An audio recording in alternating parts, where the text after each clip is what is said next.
Hi, I think I'm live now. It always takes me a second to figure this stuff out, so I apologize in advance. So I'm just trying to since I'm using this, basically I'm using a third party to stream, I can't see the chat at the same time, so I try to look on my computer at the same time. So I don't think anybody's probably on here anyway but me, so I think it's okay. So just bear with me while I set this up. I'm gonna try to plug my phone in at the same time. This is my desk. It's very beautiful, I think. I want to make sure my phone is plugged in so it doesn't die. There we go. Beautiful. Oh, I see Sangjin. Okay. Nice. All right. So let's see if I can figure this out, y'all. Sorry for any noise. Okay. I have to watch my own video, so I know that's a bit crazy, but okay. So somebody suggested something on my post, which I really appreciate, which is to sketch some Japanese animals, which I'm more than happy to oblige. I'm not super familiar with a lot of Japanese animals. Like, I live in Osaka, which is a city, and so I don't really see a lot of animals, and that kind of bums me out because I'm from Los Angeles and I'm used to seeing animals in the city. I feel like in LA, where even though it is a big sprawled out city, we still have animals everywhere. You know, you might see a hawk on the freeway, or if you go hiking just a little bit, you might see deer, or if you're driving late at night, you might even see a coyote just crossing the street. And in my experience living in Osaka for about a year, I would say there's not as many animals just bounding around. But there are this one animal that I've never seen before that I was really excited about, and it's called Itachi, and they're super cute, obviously. And oh, I just got rid of the chat and I don't know how. So I'm gonna draw them. So Itachi are basically a type of weasel, and they look kind of like a ferret, not a ferret, like a stoat or ermine, like, you know, the ermine sweater or something, which is sad, but like the little white ermine. So I'm gonna draw one of them. I've seen them in Osaka like at night sometimes, and I get really excited because they're pretty elusive and they're not exactly like, you know, very common, and it's probably the equivalent of seeing maybe a rat to some people here, because they're usually trying to go through some trash. But to me, it's a great night when I've seen one, because they move differently because they have this long little body, and they are not something that I've ever seen before in like real life. So I think they're just so cute. And I've even stopped when I saw like a trash bag being moved, and I was like, what is in that trash bag? And, you know, of course it could have been a giant rat, or I don't know. But in my mind, it could have been either like a cat or, you know, one of these, because I've never seen a rat yet roaming the streets. I will say that I am not going out partying and stuff, so maybe there are rats in certain areas. Ooh, this is coming out very odd. But yeah, so this is an Itachi. Maybe we'll draw a few until I've warmed up. I haven't drawn today yet, so it is a little rusty. I'm doing this camera angle so you can see more of me instead of just the drawing. Oops, I messed up the leg. The legs are like this. Boop. Oh, his face is a little weird. Maybe I should do a sketch first before jumping right into the brush pen. But I do like these brush pens, and in a way, even though, you know, you can mess up and then you can't like erase or anything, I kind of like that. You just kind of have to go for it, and it either works or it doesn't, and maybe you can try to work around it. So today I'm working mostly, I've decided, with brush pens. So I have some of these colored brush pens, and I have this Japanese like calligraphy style pen, which I like a lot. So yeah, I think these are really cool. And so here's my little guy. He looks a little weird. I'm not gonna lie. We will make another effort. And if you want to see more of the drawing instead of me trying to draw, just let me know. I will zoom more into the drawing. And if there's something you want me to draw, then also please let me know, because I'm pretty open to draw anything. It's just somebody suggested animals, and I am more than happy to give that a go. So maybe to try to make this guy look a little better, let's give him a little color. Maybe that'll help. Because they are usually brown or two-toned. They are so darn cute, I gotta tell you. I tell you what. So I've been doing these live chats, and I really don't know if they're successful. Well, they're not successful, that much I do know. I mean, my channel is arguably not successful. I'm not monetized. I don't get a lot of views. So there is like a lot of debate in my mind about like, how long do you keep going with this? And I'm kind of waiting until I at least reach 1,000 subscribers and just see if like that changes anything about, you know, the trajectory in terms of speed of which I gain views in my channel. Oh, it does look a little better, I think, with color. So I have like 890 subscribers right now, so I think it would take me about 3 to 4 months to reach the amount that I would need for it to be not monetized, but just for it to be like 1,000 subscribers. I always ask ChatGPT. I think we all do now, even though it's probably, I read somewhere, I heard that it takes a lot of energy. I didn't know that like AI uses like way more energy than like a standard search engine. So now I feel a little guilty using ChatGPT, which I didn't before. I just thought it was like a basic, you know, compiled search engine. But now I'm a little like, am I draining the resources of the world even more than I already was? Because who are we kidding? We're all draining resources. But whatever, I digress. So I was asking ChatGPT, like how long should I keep? I like making YouTube videos. I like,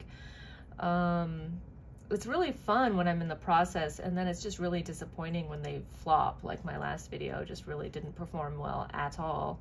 And it can be really discouraging, obviously, because you've spent all of this time doing something and you're not sure whether it's worth it. And so then, of course, you know, like everybody says, it shouldn't just be about like outside validation, which I totally get. And there are reasons that I enjoy doing YouTube that don't have to do with outside validation. I do like the time capsule element of it, that I can like later look back and I can see these videos with me in it and where I was, and it's me talking. And even though it's not maybe totally natural to like how I am in day-to-day with people that I know, it's still like the most I can see of me from a third party point of view, right? And I think I made his head too big, but whatever. And he needs some like white in his eye. He looks a little creepy, but it's okay. It's okay. Right, Zook? Oh, Zook says it's not okay. Okay, yeah, this one came out a little weird. They both came out a little weird, let's be real. Let's try yellow on this one. So I'm sort of waiting to see if anything changes once I reach 1,000 in terms of like the algorithm picking up and showing to more people, or more people clicking through. Because frankly, the last video had a pretty good rank, like, I know people who don't use YouTube probably don't care about this, so I apologize, but it had a pretty good like reach, honestly. It just didn't have very good click-through, and I think because the subject of Japanese convenience stores is popular, but like the idea of just someone drawing from a Japanese convenience store is a little bit more niche, you know? And so it can be hard to tap into like someone who's interested in art and someone who's interested in Japan, and combining those two. And I definitely think there is a niche for that. But sometimes I think I just get like people who are interested in Japan, and obviously they don't really care really about the art side of things, and that's fine. But it's getting that combined niche, and I think that's where hopefully the trajectory would help. So here are my two little Itachi. I think they're cute, but I think it's just me and Sangjin in the group again. That's okay. I think I am gonna sketch with a pencil with my next Itachi because I keep getting their head really weird. Ooh, this is a cute one. So I'm on Pinterest finding photos. I am not drawing from my brain. I am definitely not capable of such feats. I'm not familiar enough with how like Itachi look to just do that. Especially because I've never even really gotten a good view of them. They're little elusive creatures. And they're honestly really darn cute, you guys. So I highly recommend Googling a picture of an Itachi because you will not be disappointed. And I guess there's, I think it's Naruto. There's a character called Itachi. So when I was Googling pictures, I found some from Naruto. So that was interesting. I don't know if that character is particularly weaselly and it's intentional. Well, I definitely feel comfortable using the pencil. I maybe should have done that first.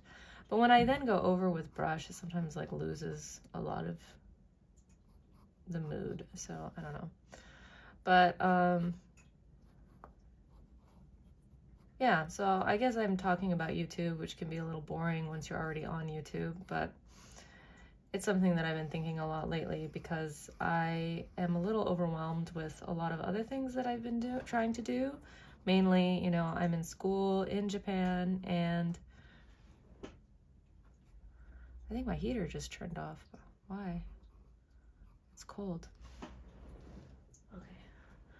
I don't know why my heater turned off. Yeah, it also got really cold recently, all of a sudden. So that's been a bit of a bummer because it's been pretty warm all winter, and then all of a sudden it got pretty darn chilly. But I've been busy thinking about school, and then I also do part-time English teaching, and it's kind of time to start like researching companies to work for, and I've not even been here a year, and I'm like kind of freaking out about that part of the Japanese system is like, how am I going to figure out how to find a job? I mean, I've never really even been successful in the US in finding a job in the field in which I want to work. You know, I left the States and went to Korea and became an English teacher. Pretty old, but it just took me forever to graduate from and get a BA. And when I did work jobs in the US, they were all, you know, just like part-time, you know, jobs. Like waiter, waitress, yogurt professional. I did work like technically as a quote intern, but it was under the table payment for a very kind family who I really hope are doing okay back in Los Angeles and with their furniture company. And that was the most close that I would say I've gotten to like a more typical job because I was doing more office and art related work. And they are basically kind of, they resell mostly more to, I think, hotels and restaurants now, not so much like individuals, Japanese furniture. And so they had beautiful Japanese furniture in their showroom and they had adorable children, and I should maybe reach out to them. But I digress. I feel like I'm worried just about doing a job thing. Like, I'm like, oh my God, I've never really done this job thing before, like real job thing. I've done the crappy job thing. I've done the professional foreigner thing, you know, being an English teacher and a native English teacher in Korea, which is like kind of easy to get a job. You know, doesn't mean it's a good job. I've had the worst job of my life there.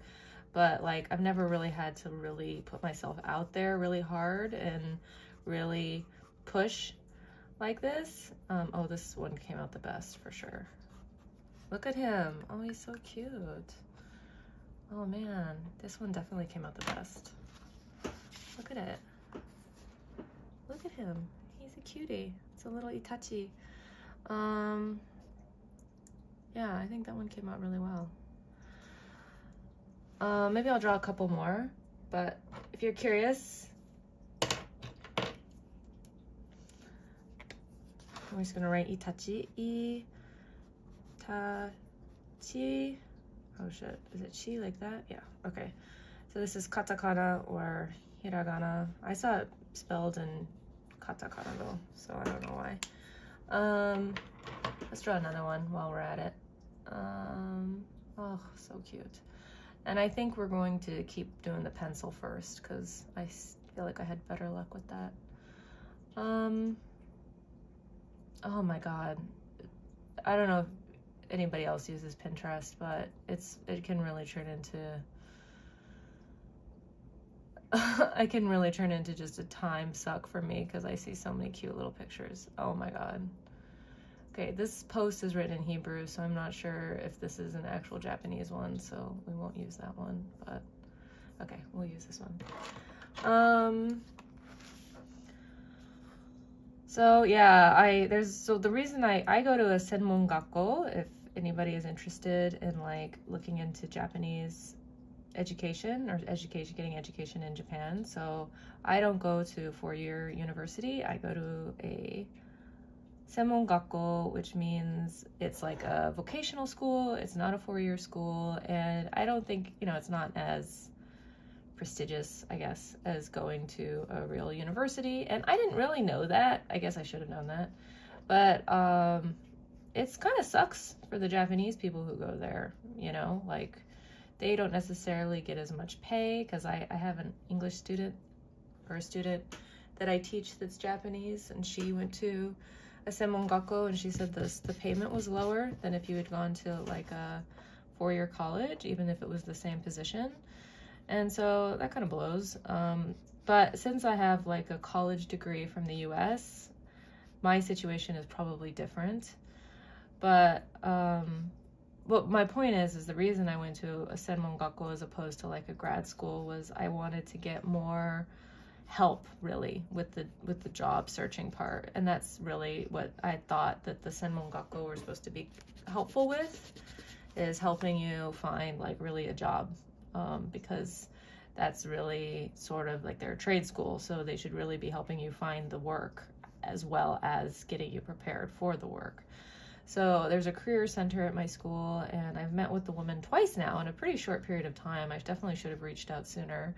And she's been really kind and helpful, and basically just telling me kind of like stuff that I probably should have already thought about, frankly. But I just, researching companies. Oh, this one is not coming out very cute.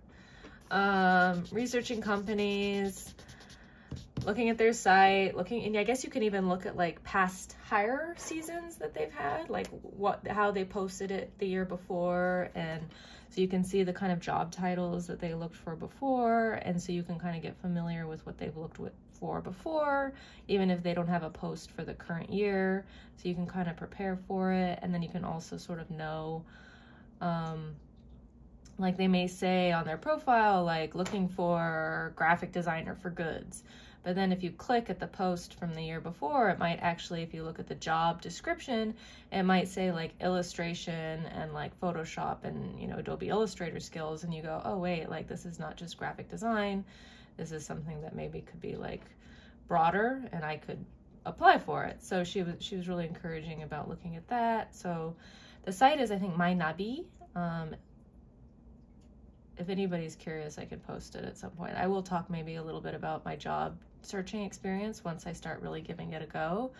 I frankly just finished the semester, and it was a bit of hard. I don't think it would be so hard if I weren't doing part-time English teaching, but I don't even do that many hours per week of English teaching. I do between, I would say 12, 13, to maybe 16, 17 hours per week. And frankly, I wish I got more hours per week because I need more to get by than that.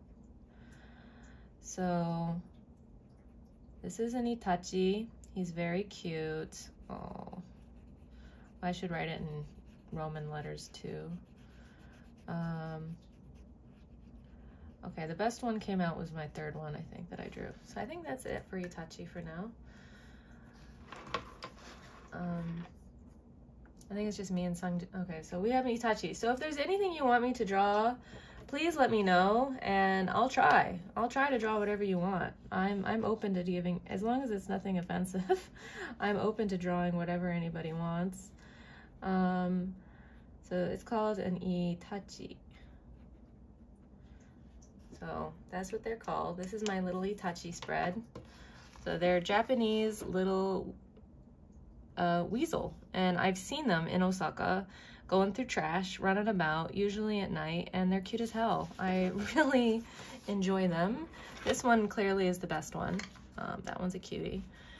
And they're definitely scared of people. They're definitely not being fed by humans.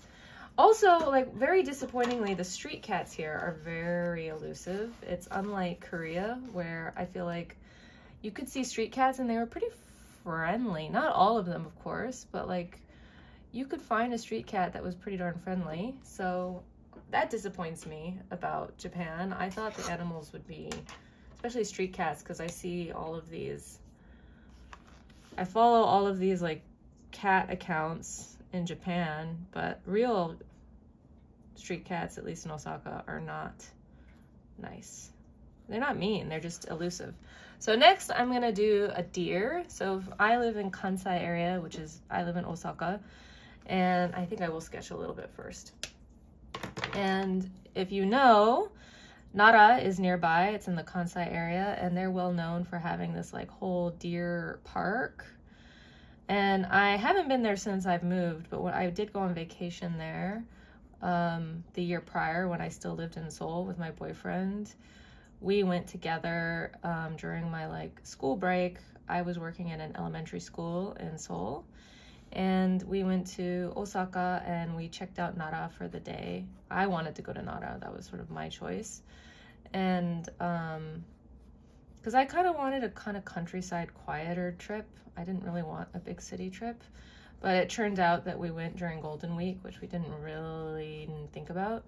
And so Osaka was insane. So if you're not familiar, Golden Week is like a huge holiday week in May in Japan, and it's just sort of a lot of holidays kind of line up together, and like Children's Day and stuff like that. And it just is a huge week where a lot of Japanese people have off, and that means that all of Japan ends up being very touristy with Japanese people. And it was just like insane. Like we couldn't get into restaurants, we couldn't, like they wouldn't even let you wait in a line because the line got too long, and they were like, come back later to wait in this line once the line gets less line. And it was like, what? It was very frustrating for us. But we went to Nara, we saw cute deer. However, you know, if there are deer, there is deer poop, and nobody really seems to talk about that. And it was just like deer poop everywhere. But deer are beautiful. I do think there's something really elegant about deer, and the Japanese deer do look different. I don't think I am really drawing a Japanese deer right now, though, if I'm being honest. I'm on Pinterest, and this doesn't look like a... The deer in Nara have kind of like these furry antlers, and the ones I'm drawing are more hard antlers. But that's okay, because I kind of like deer anywhere in the world. So here's my quick sketch. I'm gonna lighten it up because I don't want to get too beholden to my sketch. I want to be able to be loose about it. And again, if there's anything you want me to draw, please let me know. I'm checking the chat as often as I can. So let's get going. So again, I'm using this like calligraphy brush pen, which I love, and I've got it in the US. When I lived in Los Angeles, they had it at Kyobo. If you ever go to, I don't know if it's not Kyobo. Kyobo's Kinokuniya. Kyobo is Korean. Kyobo's great though. I wish they had Kyobo. I miss Kyobo, honestly. I should find a cute bookstore. I think that would be fun. Yeah, if you ever go to Seoul, go to Kyobo. It smells good too. And they even have their own like scent, which is ridiculous. But yeah, you can buy like Kyobo smell, because the bookstore of Kyobo like literally smells so good. So if you go to Seoul and you go to the bookstore called Kyobo, all of the books probably will be in Korean. There might be some cool magazines or cool art books, even if you don't speak Korean. But the most important thing to me is the smell. And it's just very relaxed. Oh, and they do have a cute hot tracks. If you go to Seoul, they have a cute like little stationery and just like tchotchke section in Kyobo. So I recommend. Ooh, his face came out really weird. We're gonna have to like try to fix that a little bit. I am really going all over the place, but like I said, his face came out weird. And I remember I took a class a really long time ago. I wasn't even in Art Center, which is the school I ultimately graduated from. And I was in Pasadena City College, and I had a super weird teacher who was cool, but he was like super weird. And we were learning about figures, and he said, if you just get the face wrong, you know, when you're drawing like figures, because we were doing like fashion figures, he was like, the whole thing kind of doesn't work. And so I've gotten better at trying to start with the face for certain things, because if you draw the whole thing and it looks great, but then you mess up the face, it's kind of like you're screwed a little bit. But if you mess up the face early on, you can kind of redo it. This is just sketching, so I don't really care about redoing this deer, even though his face is weird, and I think the rest of it does look okay. But yeah, so I was talking about Nara. Nara was beautiful, but it wasn't as much to do. Maybe we just didn't do enough research. I don't know, as I felt. It was just really pretty, and there were deer, but it was also very touristy, and there was poop everywhere. So it was a little bit like, what? So I do have a classmate who lives in Nara, so it'd be nice maybe to ask her at some point what she would recommend in terms of more local things to do, because I feel like Osaka, it seems like the more tourist areas, or the areas that like if you Google it in English, like what to do in Osaka, it's going to be all very touristy stuff. And it's just turned into a very touristy town somehow. I don't know if it's always been that way, but I came to Japan when I was 20 for like a long period of time.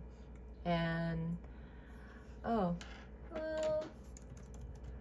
well, so I feel like there are things to do that are not touristy, and I just need to learn what those things are. And I do have Japanese classmates, so it should not really be rocket science to figure that out. So we're gonna color this deer a little bit. So this is my, I think, 4th time trying to do streaming, and I think it's probably kind of boring to watch. So I'm trying to figure out new ways to make this a little bit more engaging. And I really would like to maybe start doing more like you tell me what to draw kind of thing. And, you know, they probably won't come out very good or very well, but I can try to draw something and people can see how bad it is, I guess. But there could be a little bit more improv, which I think is fun. There's an artist that I follow. She does more cartoons, called Hannah Hillam, and she does a lot of cat stuff. And I've seen her do kind of like lives where people tell her to draw more like animated, like from animated cartoons, I guess, basically. Like try drawing, I think people have probably seen this before if you follow art accounts, like try drawing, you know, Homer Simpson from memory, or try drawing Mickey Mouse from memory, and then they compare like the memory of Mickey Mouse to the actual Mickey Mouse. So thank you. I think, yeah, Nancy and Sangjin. Yeah, for coming to my chat. These are people that I know. Thank you. It's very kind of you, but it's also a little embarrassing. But yeah, Kyobo smells great. Everybody knows Kyobo smells great. And I want to, next time maybe go to Seoul, I'm going to get the Kyobo scent just for my home here. Because I got a scent from Muji, but I don't think it's as good. I mean, I like it. It's kind of more citrusy, but Kyobo has a magical smell. Thank you that it's nice to hear me chat. I think I just blabber on and on. It feels very weird. But here's my little deer. His shadows and stuff came out a little weird, but that's okay. Maybe we'll try to find an actual Nara deer this time, because I know this one was not. This is just a regular old deer from somewhere else in the world. But this one looks like a Nara deer to me. Maybe we'll just do his face. Because I kind of took up a lot of the spread with just this one deer. I am sketching out first. Usually I do just try to go straight with the brush pen, but I think I'm a little rusty. I have been drawing a lot for school, but it doesn't mean that I'm drawing in the way that I always draw. And I think you can get a little rusty when you haven't drawn, you know, in your usual way for a while. Maybe you can draw on the iPad really well all of a sudden, but using my brush pen where I can't Command Z it is all of a sudden a little bit upsetting. I don't know if anybody is an artist out there, if you end up using a lot of Procreate or, you know, Photoshop or whatever, and then you go back to analog, you do sometimes make a mistake and you go, oh no, I want to like Command like double tap or zoom in, and you get, I mean, I've actually tried to zoom in on like paper before, and I was like, oh my god, I need a break from Procreate, I think. But that, you don't need to. I mean, some people work exclusively digitally, and there's nothing wrong with that. I personally like working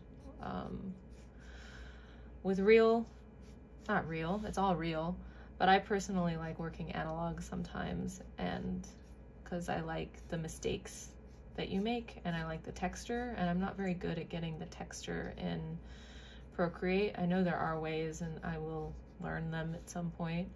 But also, I get a little bit too oh, this one came out bad. I get a little too perfectionist as I erase this. When I do, I think I'm just gonna go in with red. Let's just go in with red. I'm not even gonna sketch this out. We're just gonna go in for it.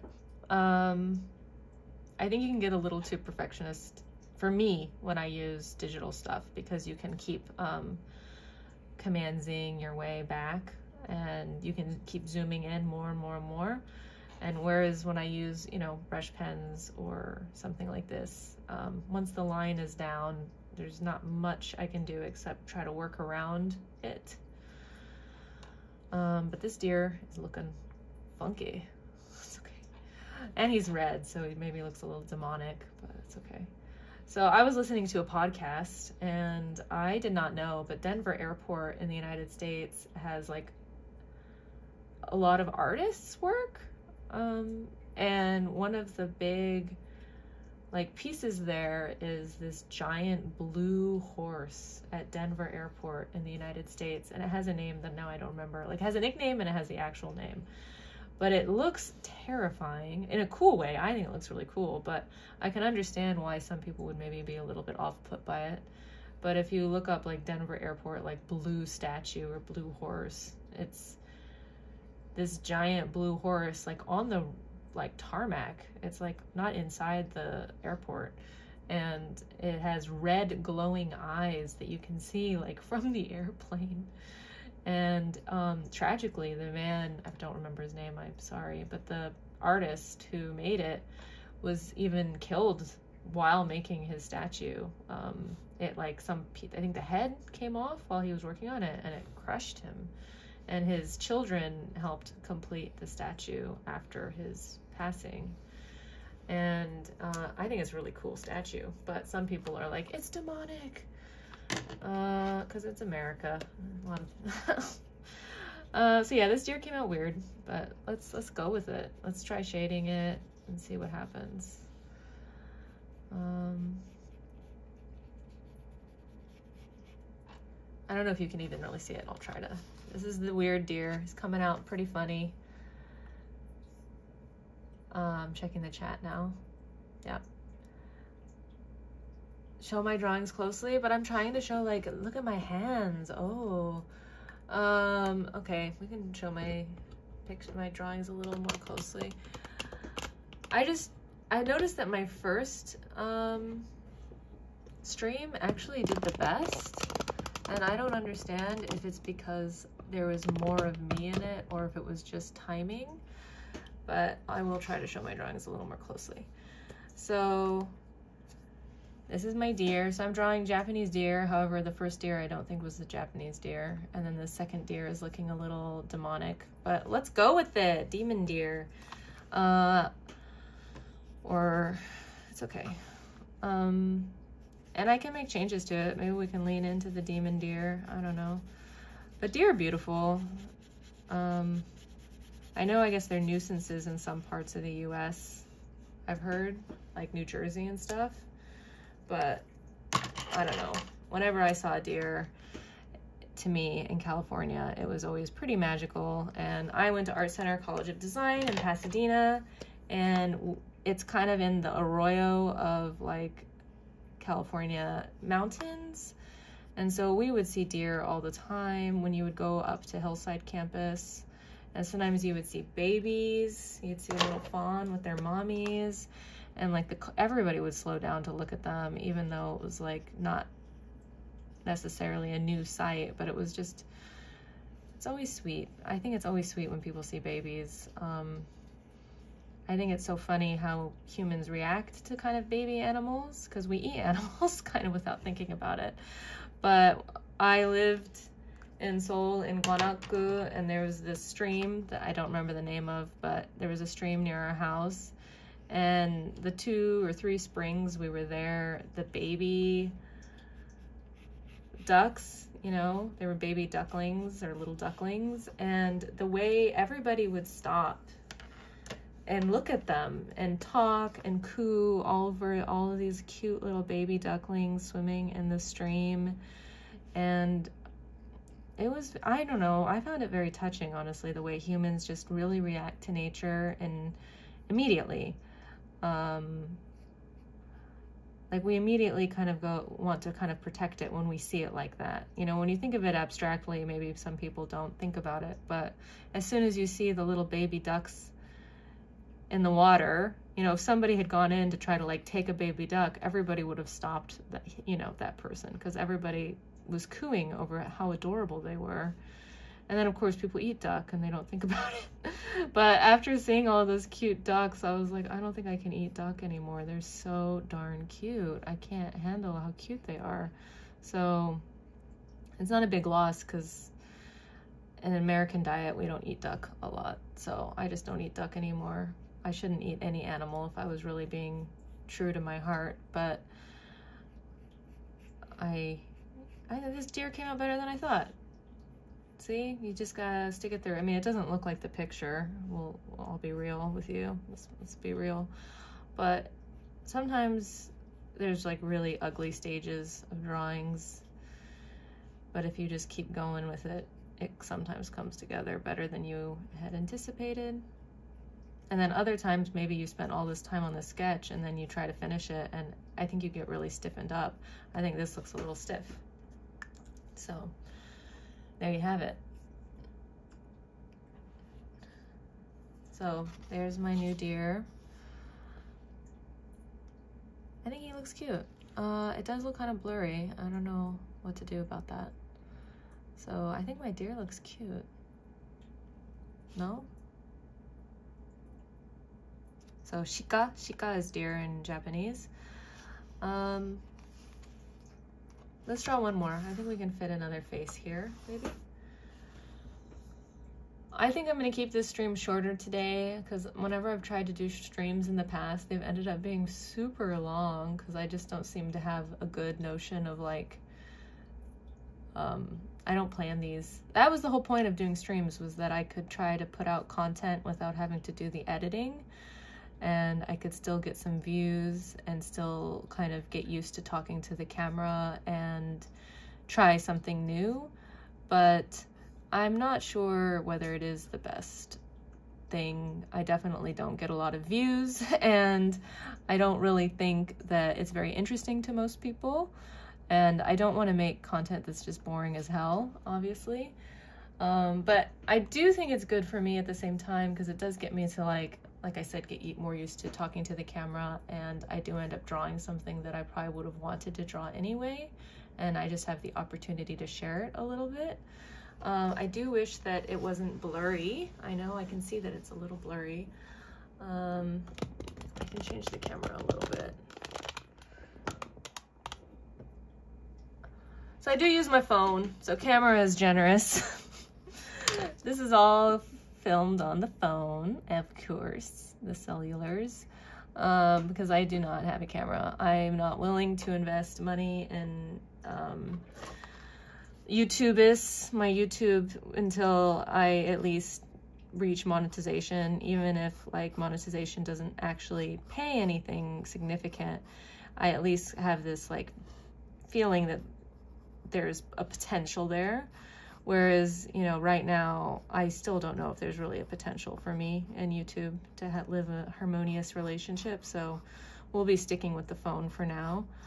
But I'm just going to draw another deer head here. So somebody asked, I did post it that I was going to go live, and somebody asked about my favorite Japanese animals. So I drew, you know, an Itachi. This one came out the best, in my opinion, which are like a little Japanese weasel. And now I'm trying to draw a Japanese deer, although this one I don't think was. This one is from Nara, and so is this one. They have more like fuzzy antlers, and they're not very big. The deer are kind of smaller, in my opinion, than maybe some other deer. I don't know, they look kind of more, compared to the deer that I would see in California and Los Angeles, they seem a little more petite. But maybe I'm wrong. I just had never seen a deer that's close up in the US, so it's hard for me to get a good idea. So I know deer is not exactly like super particular just to Japan, but they are known for it because of Nara, and they do have these cute fuzzier looking antlers, which I like. But I was gonna draw it next. Another animal I saw recently is I was walking to school. I usually try to walk to school in the morning because I don't want to pay for the subway, but it's gotten really cold, but whatever. I thought it was a sparrow, just like a regular old sparrow, but I still like sparrows, so I stuck around to try to look in the bushes on my way to school to see what it was, because it was just flying a little bit more sprightly, I felt like, than a normal sparrow. And it was a little green bird. It was so cute, and there was actually 2 of them. So I really get so excited when I see a little bit of nature. I was complaining earlier in the stream that like I don't see as much nature as I would like, but I was really excited to see, they're called like a Japanese green warbler, I think. And I've seen them on my Pinterest searches in like cherry blossom trees. So this antler needs to go way more out here. And I had never seen one in real life, and it was just in Osaka flying about in the branches. I was very excited. Very excited might be a bit of a stretch, but it definitely was nice to see an animal that I haven't seen yet since living here. And it was an animal that I saw on Pinterest, and I saw it in real life. I didn't get a very good look though, because they kept flying around, but they're really cute. I recommend you look them up. They're called like Japanese warbler, green warbler, I think. Okay, this antler's coming out a little weird, so I'm gonna lighten this up. I like kind of sketching and getting an idea where I'm gonna go, and then I erase, and then I kind of just go for it. It's sort of like a practice round is how I think of it. And I'm going to color it the same way that I colored this one, because I kind of liked the way that one came out. So I'm going to start with the red or orange. These are, what are they called? Kuretake? Or no, these are sai brush pens, and I really enjoy drawing with them, but I don't really use them for finished work. They are only something that I use for sketching. I just don't know how to make them look finished. Like, I just think of them more as a sketch. So there's something that I will bring if I go out in public to draw, or if I'm just sketching in a sketchbook. And they probably are not something that I would have bought on my own because they're not cheap. But my first job when I moved overseas to South Korea was at an international school in Jeju Island. And I worked is generous. I helped in the elementary school like 2 or 3 times a week, I think, in the art classes. in the elementary art classes, and I was working with the teacher there, and Megan, and she's cool, but she's now in Ethiopia. But she let me have like a whole set of pens from the school. She doesn't work there anymore, so I think it's okay to say. And I had a whole Sai brush set of markers for free, and I used them all the time while I lived in Jeju. And then some of my favorite ones, like this red orange one, ran out, and then I went to go buy like a replacement, and I realized that they're not cheap and they're pretty nice. And frankly, for elementary art classes, probably not necessary. And I'm not saying children don't deserve nice supplies, but a brush pen is kind of difficult to use, and I don't really feel like the kids are, they're just coloring, so I don't really think a brush pen is necessarily like what they need. But yeah, that was a weird job. So that was my first job in overseas, was working at this international school. So yeah, this one came out a little weird too, but I think we're gonna go with it, and we're gonna do the same process. I'm going to color it with orange. So we're gonna color it with the kind of orange color again, and not orange, I guess it's kind of yellow brown, and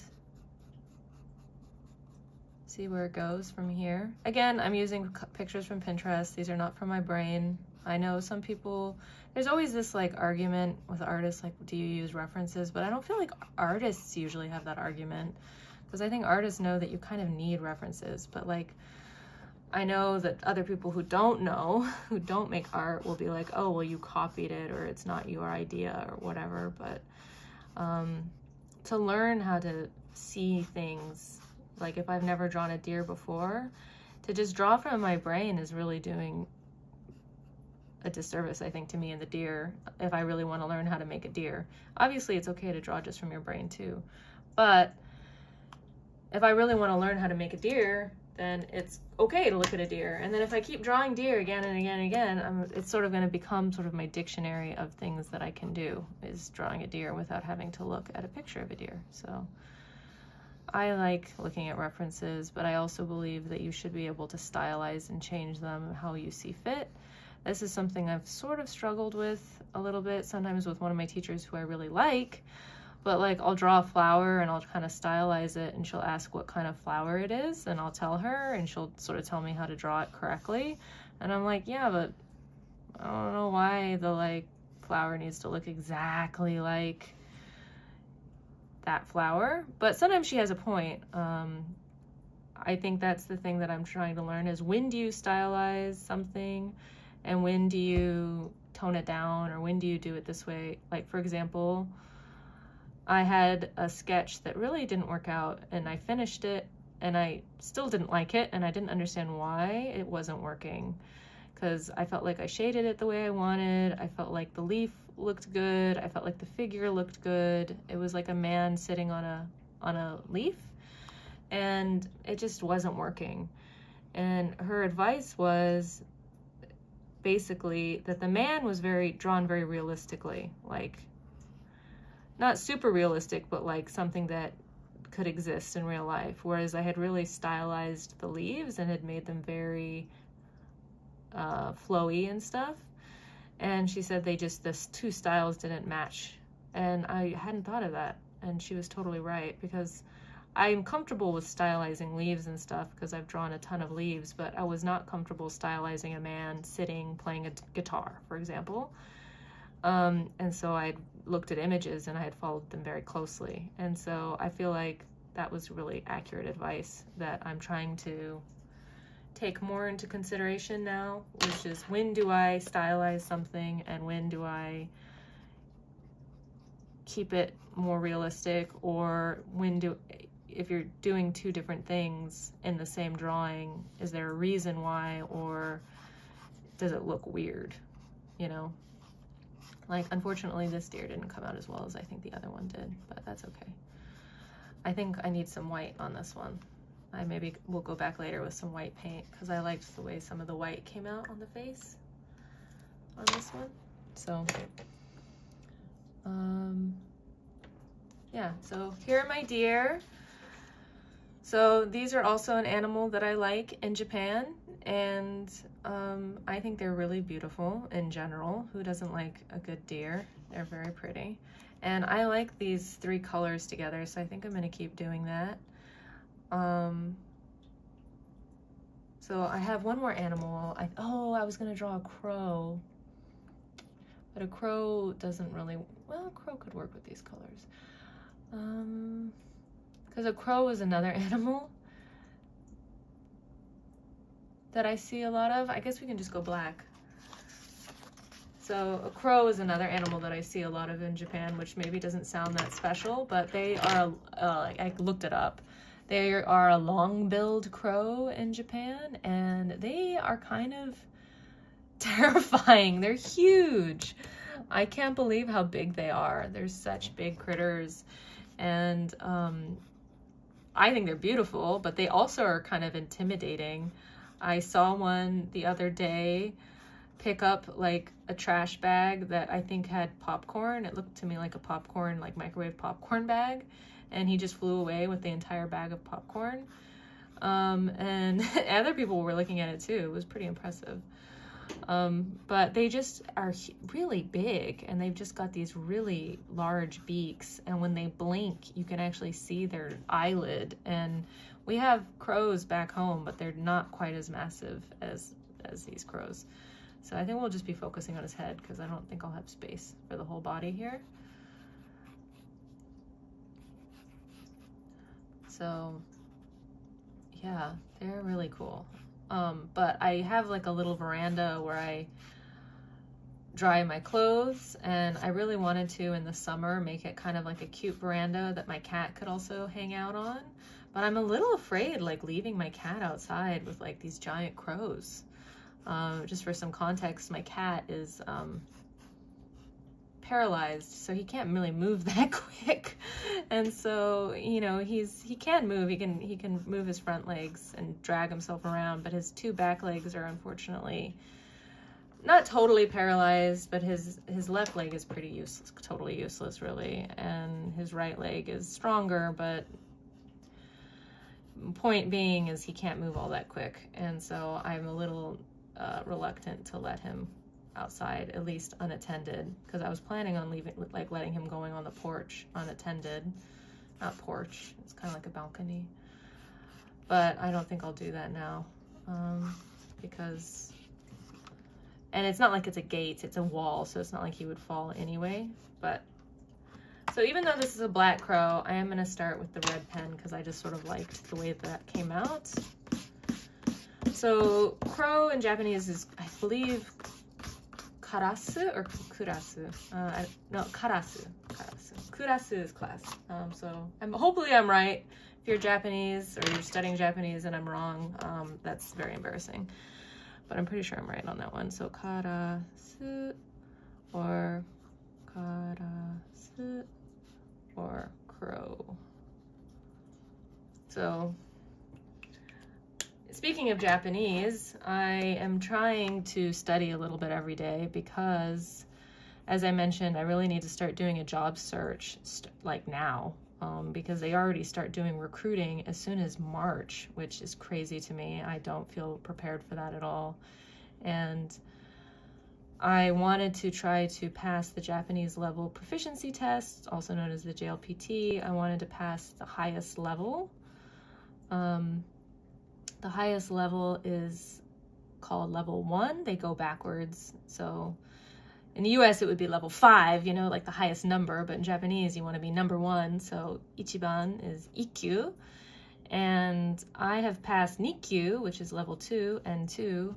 And I passed it like forever ago. And I did take level 1 twice and failed twice. But again, that was a really long time ago. It was before I even went to Art Center, or maybe not. Maybe it was when I was still in Art Center. But point being, it's been like 7 or 8 years probably since I last took the JLPT and failed it. And I want to try to take it this summer in Japan. and actually really pass it, because I think that would really help my prospects, just having that piece of paper.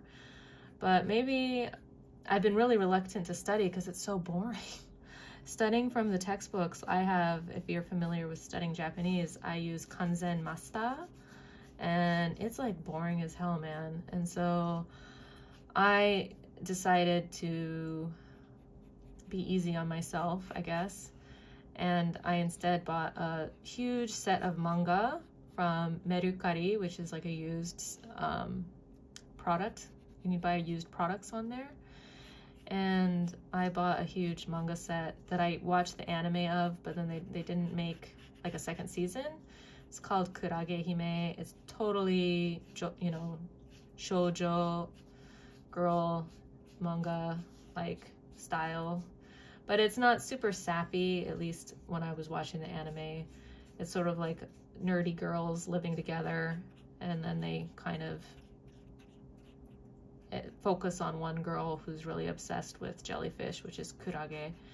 And I really liked it. I liked the nerdy girl vibe feeling of it. I thought it was really funny and fun. So I found, through just a pretty quick search, I was looking on Amazon before, but a pretty quick search, I found it on this used site, and I found like the whole set for 2,000 yen, which is like $15. So I felt like that was a pretty darn good deal for a fair amount of studying. Yeah, the crows are huge. Yeah, and they're scary. They're big in South Korea too, I agree. And there's all those magpies in South Korea too, which I think are they magpies? They're the kind of birds that are black, but they also have a little bit of blue and white, and they're really beautiful, and they have those in Seoul. And I feel like that was like my main nature in Seoul, was seeing those. But I remember seeing a weasel like once, I think, in Seoul, and I don't know if it was the same as the Japanese itachi or not, but yeah. So let's try drawing this crow. I did do the underlying with red because I thought it might look cool, but we'll see if it does. So yeah, I'm gonna try to read this girl manga, and hopefully that'll help me at least practice some Japanese. And then maybe when it gets closer to the test, which is, like I said, I think in July, I might have to actually start studying more of the like actual official textbook stuff. But I think I just need to start enjoying just studying Japanese more again. You know, that's the advice. I teach English online on italki, and whenever a student asks for advice, like how to study English, my advice is to try to find something in the target language that you enjoy, whether it's a podcast or a cartoon, or comic, television show, movies, anything. I think finding anything in the target language you enjoy is so critical to learning it. And honestly, I feel like that was a little bit of the hindrance with me in Korean, is by the time I moved to Korea, I really wasn't that interested in Korean dramas anymore. I had watched some in the States, and usually like the romantic ones, because I'm a sucker. But by the time I moved to Korea, I wasn't really that interested in them anymore, because I kept getting annoyed by the male leads in Korean dramas that are usually like jerks, but then the girls love them anyway. And I got finally a little bit tired with that trope. And also I think once you move then to the country, you're kind of like tired of hearing and trying all the time in the target language. And so people always say, oh, you need to learn like the language, you need to move to the country. And I think that's total baloney. I think you can learn a language really well, actually, back in your home country. It's just about finding what you like in that language, because I lived in Korea forever and I never got as good at Korean as I thought I would have, because I didn't try to use the target language daily. I didn't listen to things in Korean. I just listened to things in English.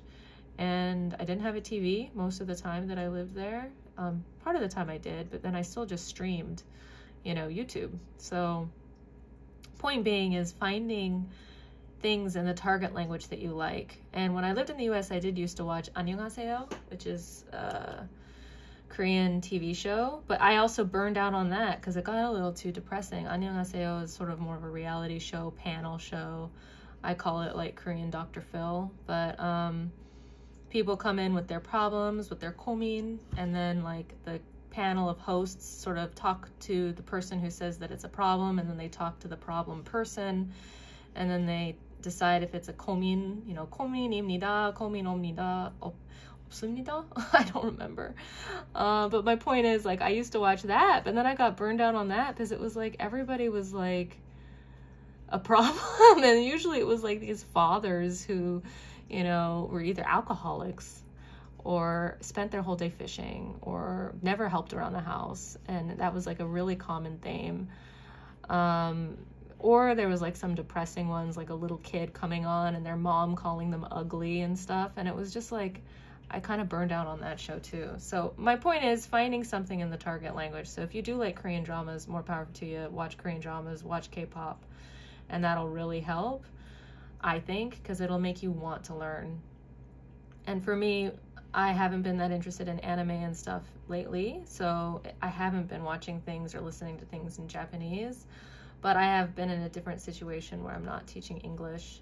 So I am using, or at least hearing, Japanese every day because I go to school and, you know, they speak Japanese, but I don't have to speak myself. So I definitely need to start speaking more, and that's where my next thing is. I have thought about getting a part-time job in the city.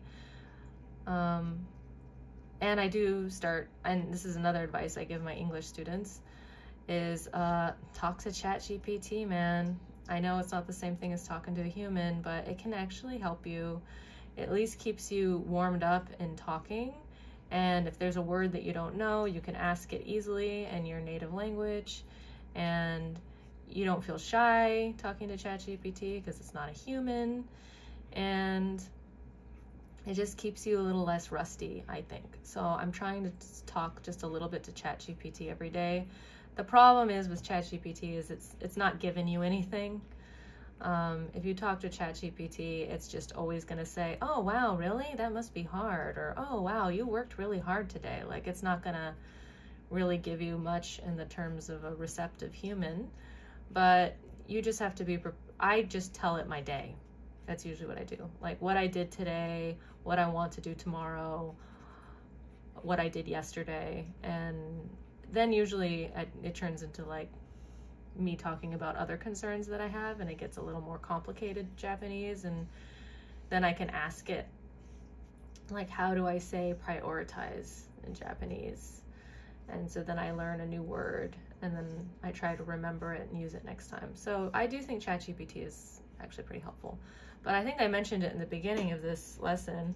I didn't know that ChatGPT or these other AIs like apparently use way more energy and are really destructive. And I know that they definitely steal from people. That I already knew. But that they like use a ton of energy and that they're like more pollutant or something. So now I don't know if I should be using ChatGPT. So if you know more about that situation, please tell me, because I'll pay for humans, but I just really can't afford it right now. So if I can't talk to ChatGPT, I can at least talk to my cat in Japanese. That's usually what I recommended to people in the past, was either talking to yourself in the native language, and then when you don't know a word, just look it up yourself. You don't need to be talking to AI to do that. Or if you have a pet, because it can feel self-conscious talking to yourself, talk to your pet in the target language. I talk to my cat in Japanese all the time. He's fluent now. So that crow came out kind of cool, I think. Yeah, so there's my crow. He's kind of red. He's a red crow. I don't think I really want to add to this spread. I think it looks cool the way it is. I brought other sketchbooks because I thought maybe I would use something else, but I'm kind of okay with where I am now. All of my streams have ended up being like 2 hours long, and this one is only 65 minutes so far, and I think we might keep it shorter today because I have online English teaching at 3, which I'm not super psyched about. I think I like the deer spread, but I feel like I also just warmed up. So I think my crow did come out the best out of everything. So there's my crow. I think he looks the coolest. Okay, I'm gonna draw one more thing. So I kind of brought these to share. So if you're familiar with Japan, they have these like machines that are called gacha, and they're called gacha because it's like Japan has a lot of onomatopoeia words. So, oh, thank you for saying my drawings are nice. I tried. So gacha is the sound of like gacha, gacha, gacha, and they're like you're churning the thing to get the toy. So they come, I don't have the ball, but they come in a plastic ball, and you don't necessarily know what you're gonna get. So my boyfriend bought 2 of these, and he took one of them, and they're mushrooms with frogs on them. And he took a different mushroom with frog. You don't know what you're gonna get. And then the other one was, I got this crab. Yeah, the crow does kind of look like printmaking. I'm really happy with how the crow came out, so I almost want to stop. But I brought both of these because I think they're funny, and I got these from Japanese pin or gacha machines, and I want to try drawing them. So let's try. And I'm going to bring a different sketchbook.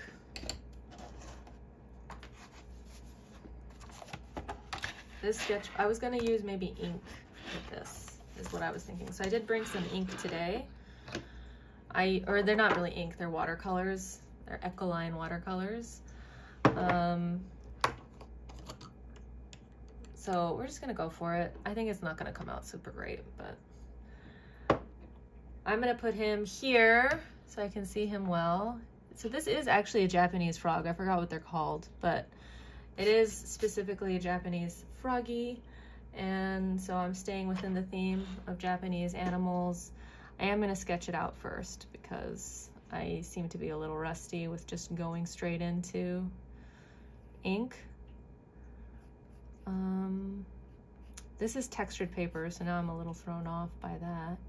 And he's got a big bubble. Here, you can see him here.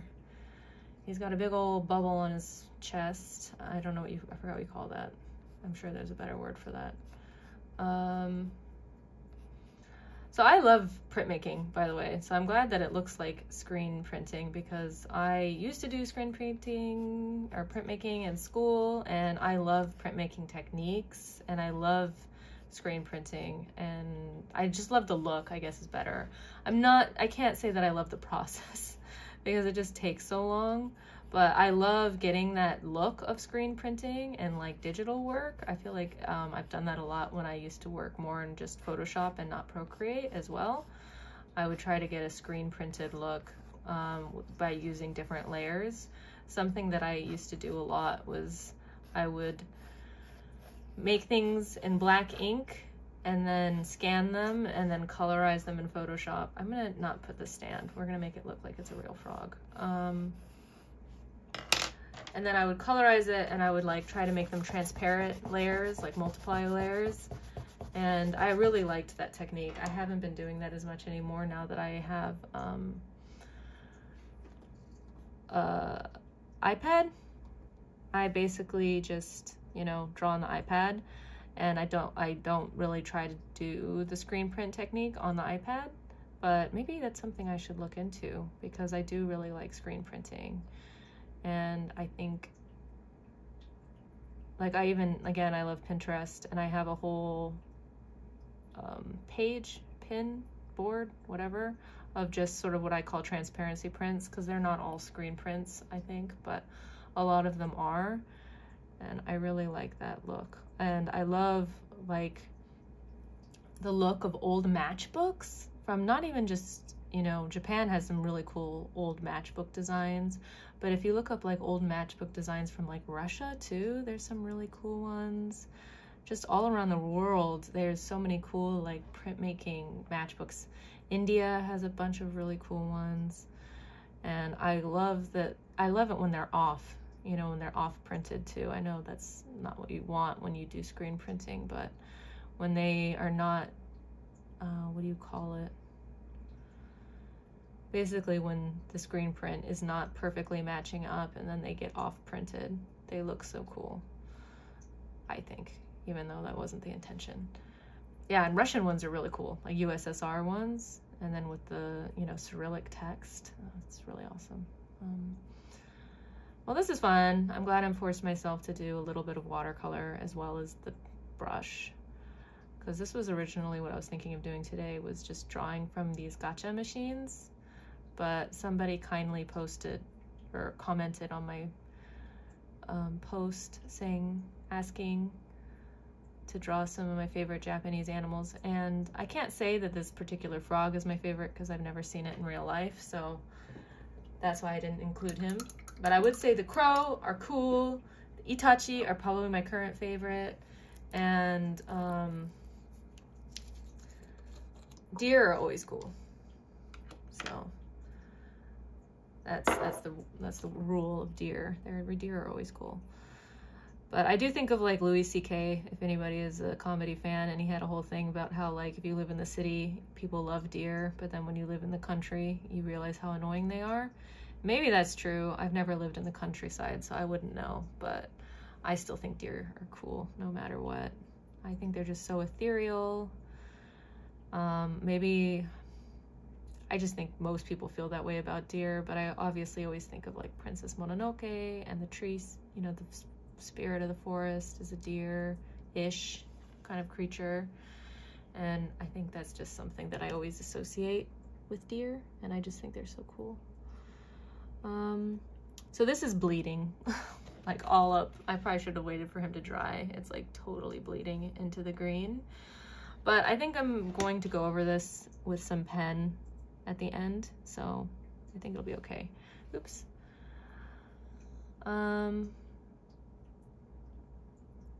So that's a bit of a bummer, but I just want to play around more, and I think it's really hard to find time to play around if you're trying to make something your career or if you're in school for it, and I'm trying to kind of do both. And that's sort of another reason why I wanted to try doing live streams, is it's like an excuse to kind of just play around, and I'm talking at the same time, so obviously I'm not concentrating as hard as I would if I were just by myself. I'd be listening to a podcast or probably a podcast or a TV show, maybe a TV show. But even if it were a TV show, it would be a TV show like, you know, The Daily Show or something. Something where it's mostly talking. Because talking to myself is kind of hard.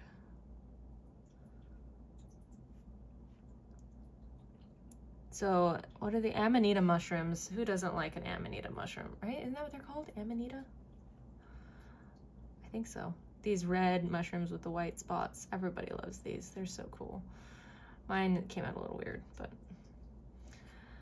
sometimes I'm like, oh, it doesn't matter because I'm going to go in with like a pen and then I can refine all of the weird stuff. So, but then sometimes that doesn't work. Then that's very tragedy. That's a very tragic moment, but that's okay. So this Amanita dude has like, there's some pretty big, and they're coming out, which is probably more realistic, which mine look kind of flat. But it's okay. So yeah, I love the gacha machines. I had like somebody I know from Seoul who came and I talked to him and we hung out, and I asked him if he bought anything from these, you know, toy machines, and he was like, no, I'm not a kid. And I was like, you don't have to be a kid to enjoy these, because some of them are like really random. Like, I wanted to buy them, but they weren't cool enough to be worth it, but I loved the idea. They had like acrylic keychains of like drag queens from like RuPaul's Drag Race on these in a gacha machine. And I thought that was so hilarious, because among those, you know, you have frogs and you have like cute little cats and other tchotchkes. And then you had like these like acrylic, not very good looking unfortunately, keychains of like American drag queens. Maybe I should have bought it anyway, just because it was funny. But I was like, they're so random. I'm always like, who's taking the risk on producing these? Who decided that that was enough of a market of drag queens that they were gonna buy it from a gacha machine in Japan? Like, I don't understand, because they weren't even like Japanese or drag queens, and it wasn't like just RuPaul. I don't know. It was a bit of a mystery to me, but I maybe should have bought it. So yeah, they're really cool. And like I said, like this frog one here, you know, I feel like it's really great reference if you're an artist and maybe you want to, maybe I could draw this guy. I drew him from a side angle, but I could draw him from like each angle, and you could really make good practice with something like this. And I don't know how much my boyfriend spent, honestly, on this. It may not have been cheap, but some of them are, you know, they're like 300 yen, which is like, I don't know, $2 now, two US dollars. And so it's really inexpensive, but I do have a more expensive one. I didn't bring him for this video because he's pretty hard to draw, but I think this is a little wet. I think the frog I can do, but so I'm gonna go in with a brush pen. I thought about using a micro pen, but we're just gonna go in for the big guy. Maybe I should have used a micro pen. I don't know. I prefer brush pens, generally speaking, because I just love the effect of brush. Oops, I did his eye kind of weird. Whatever. It looks like he's wearing mascara. I love the thick and thin lines. And I love kind of the unpredictability of it.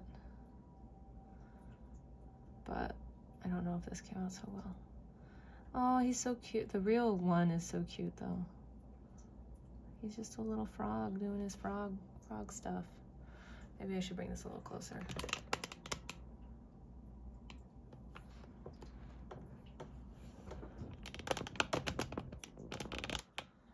Yeah, he's just a little frog doing frog stuff. So yeah, I definitely messed up on his body, so we're just gonna pretend that green isn't there.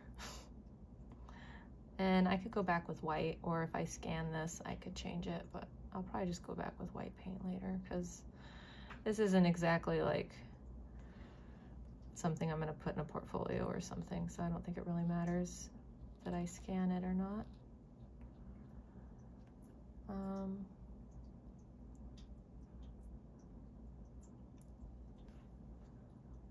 Yeah. Yeah, I saw gacha places in Korea too. Nancy, I was really surprised. Those are new. I was like, when I went there recently, you know, when I saw you, I was like, what? I don't remember gacha places being in Seoul, and maybe they've gotten more recently popular in Korea. I don't know how long they've been popular in Japan, quite frankly. But I've seen gacha places in Seoul too, and that was not a thing when I first moved there to Seoul, which was 2019, was when I first moved to Seoul, but I really never left the house, so, and then, you know, COVID happened and blah, blah, blah, but I don't think I would have left the house much. But yeah, there are gacha places in Gwangju. I saw one nearby, I forgot now where. But the difference is that you could use your credit card, which I was like, of course you could in Korea. They're gonna let you use your credit card. Whereas in Japan, of course, it's all cash only. Yeah, I stopped in and looked at one, and they were the same stuff. And I was like, what?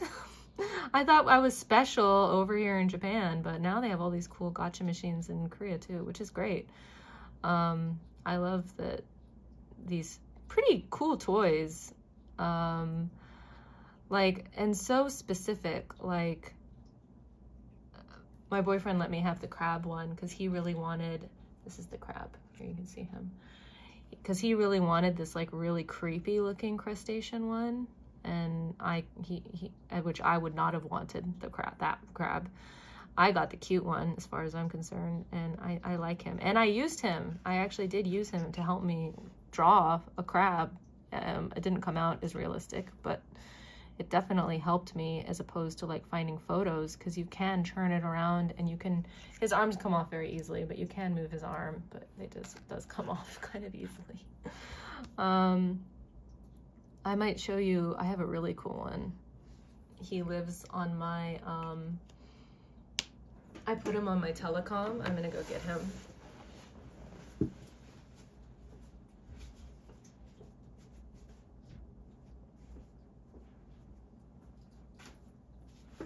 This is my favorite gacha.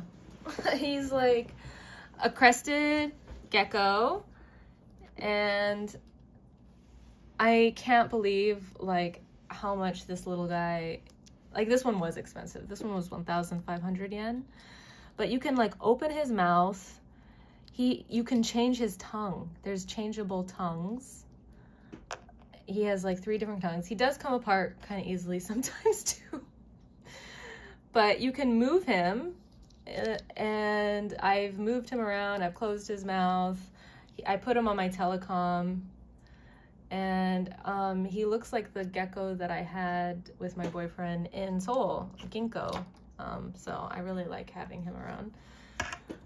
And I was thinking of drawing him today, but I was like, oh, he's kind of hard to draw, so I don't think I'm gonna draw him. But I think he's really cool.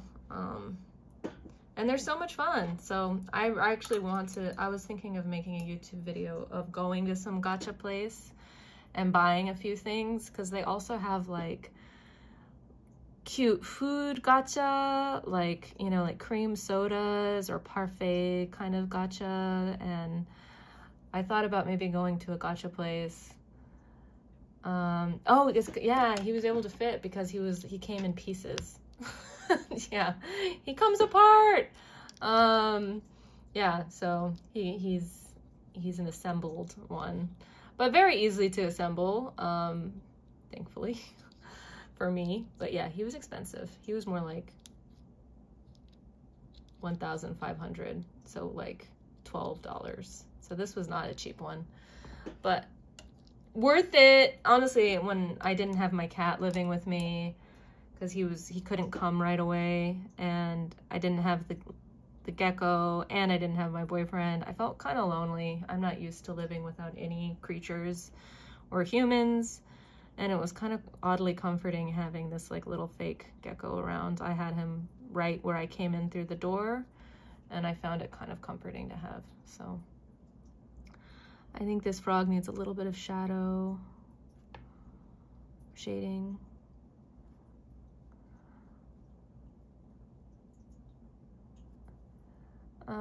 Yeah, he's not the best frog in the world, you guys, but honestly, this needs to be yellow.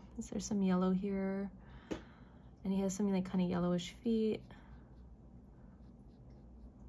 So we're mixing medium here a little bit, but it's okay. Boop. This was fun. I think this is a more fun way to do the online streaming. The last few I've tried to do kind of a little bit more serious, like plans, but I think just doing kind of sketchbook is better. Not only because it's less pressure for me, but I actually think it's more fun to be able to ask if anybody wants me to draw something. I'm really bothered by the fact that I messed that up. I might add a little background. Let's add a little background. So this is an acrylic marker that I got from ArtX. I have a YouTube video using them. I really like them. And it's not because they just gave them to me for free, although that was very nice of them. Unfortunately, the video I made promoting them did not do very well, but these are really cool. Oops, I keep crashing into this, sorry. So basically I have my phone set up next to me on my IKEA shelf that I pulled off the street. Apparently you're not allowed to take trash off the street in Japan. You're not allowed to, you know, if you see furniture on the street and they, you know, like Korea, if you lived in Korea before, you have to buy like a sticker for your trash, and then they'll collect it. And it's the same thing here. You have to buy like a sticker from, I think, your, you know, local office. And in Korea though, you know, and in the US, if you see furniture on the street that you like, you can just take it. I mean, that's how I got a big table that I sanded down and painted in the US, and that became like my art table. Korea, I don't think I stole anything off the street, but that was only because I lived in such a small apartment for most of my time in Seoul that I had no space. But I did see some cool furniture. But I saw this, it's called Kalex shelf in an apartment building near my house in Osaka, and I was like, I'm going back for that. So I dropped my stuff back at home and I went to go carry this huge shelf, and it was really hard for me to carry. And I took it home, and then I later learned that that's like illegal. You're not allowed to take trash off the street. My teacher told me, because I was like, yeah, I found this great shelf, and they were like, yeah, you're not supposed to do that. And then I like Googled it, and you're not allowed to take trash off the street. And then I was like, maybe you're not supposed to in Korea either, because it's like the same trash system where you have to buy a sticker. But I asked like my friend who's a lawyer, so he's, you know, my boyfriend said it's fine, so I trust him too. But my friend who's a lawyer even said like, yeah, people don't care in Korea if you take trash off the street. I mean, if anything, people are probably happy. So I was like, God, Japan, you won't even let me take free trash? Whatever. So I digress. That's what my thing is attached to. I don't know if I totally love the shape of that. But I do like having the background. But we're gonna add a little more here.